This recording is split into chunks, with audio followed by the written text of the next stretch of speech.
বাংলাদেশের একদম লাস্ট প্রান্তে আমার পিছনে জিবি আর এটা হচ্ছে মেঘালয় পাহাড়। আর একদম শেষ প্রান্তে এখানে আসতে বাধা দিচ্ছে। আর এই চারপাশটায় মেঘালয়ের পাহাড়গুলো দেখতে খুবই সুন্দর। এটি বাংলাদেশের শেষ সীমানার শেষ একটি রাস্তা, লোকাল একটি রাস্তা। এখান থেকে বাংলাদেশের আর মেঘালয়ের বর্ডারে যে লোকগুলো বাস করে সেই লোকজনের জন্য এই রাস্তাটি ব্যবহৃত হয়।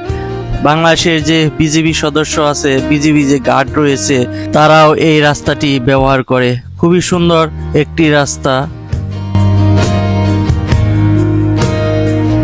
পাহাড়ের নিচে বালু আর পাথরকুচি দিয়ে এই এলাকাটি গড়ে উঠেছে। আর এখানেই খুব সুন্দর একটা গ্রাম রয়েছে, যে গ্রামটি প্রকৃতি দিয়ে সাজানো।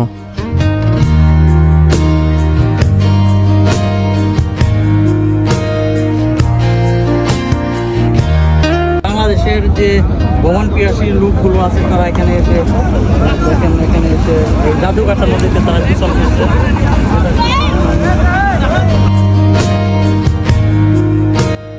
ভারতের মেঘালয় পাহাড়ের ভিতর দিয়ে প্রবাহিত হয়ে বাংলাদেশে প্রবাহমান এই জাদুঘাটা নদী। আর এর স্বচ্ছ টলমল জল আর পাহাড়ি সৌন্দর্য এই নদীটিকে আরো বেশি সৌন্দর্য প্রদান করেছে।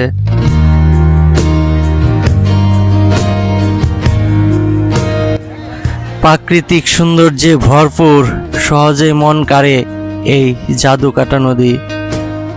জাদুকাটা নদীটি শুধু রূপে নয়, গুণেও অনন্যা। রাস্তাটি দেখতে খুব সুন্দর। আর লোকাল এই রাস্তাটি শেষ রাস্তা।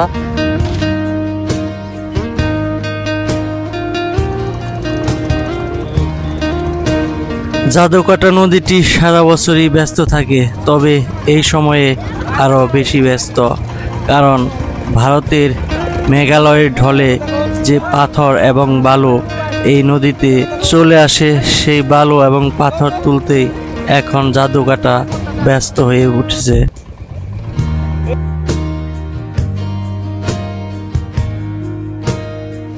শত শত নৌকা, আর সেই নৌকায় মাঝি সহ সবাই এখন ব্যস্ত বালু আর পাথরকুচি উঠাতে।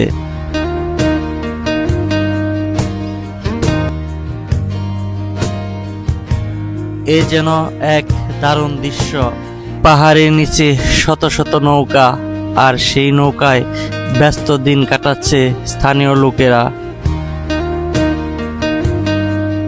জাদুকাটা নদীর এই লাল বালু আর পাথরকুচি সারা বাংলাদেশের নির্মাণ শৈলীতে দারুণ এক ভূমিকা পালন করে থাকে।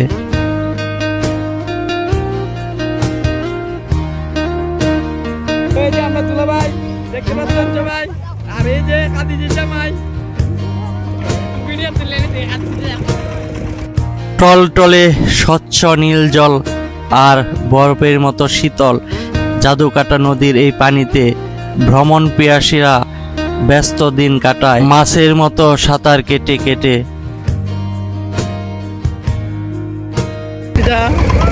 আকবরের জামাই ভাই। সবুজাভ নীল পাহাড়ের নিচে নীল জলে সবাই যেন আনন্দে এবং তৃপ্তিতে সাঁতার কাটছে।